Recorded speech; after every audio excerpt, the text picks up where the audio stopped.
Hey there, my name is Anthony Romano, and in this video I'm going to give you a quick guide to intuitive calorie counting and how to get away without calorie counting on keto.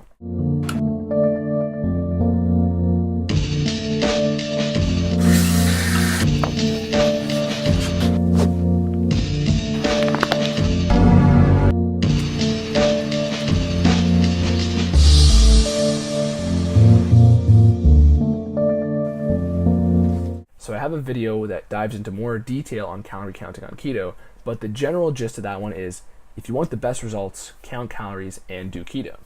If you want a good balance of effortless lifestyle and fat loss and great mental benefits, and you just don't want to have to track everything, here is going to be a guide to that in a couple minutes.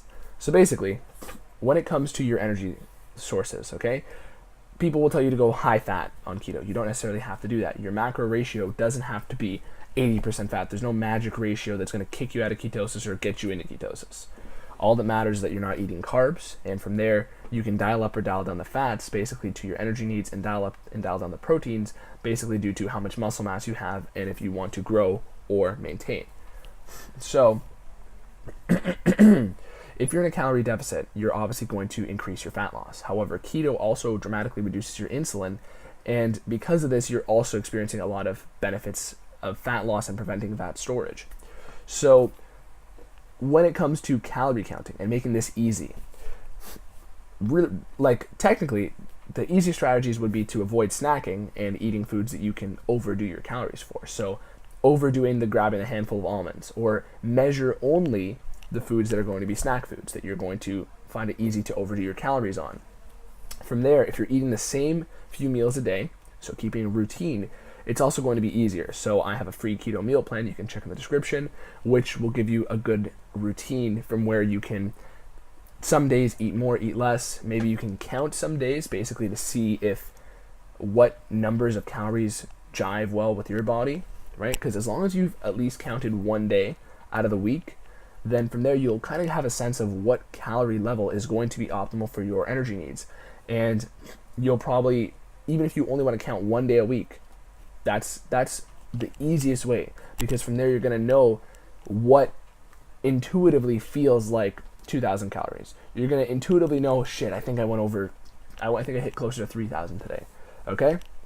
So when you're doing this and you have a sense of how many calories you're eating in general, although it's not going to be the most precise way, and you really should go for precision if you want rapid fat loss, you have a show, you have a vacation or something, that is the most effective way to count calories every day with keto.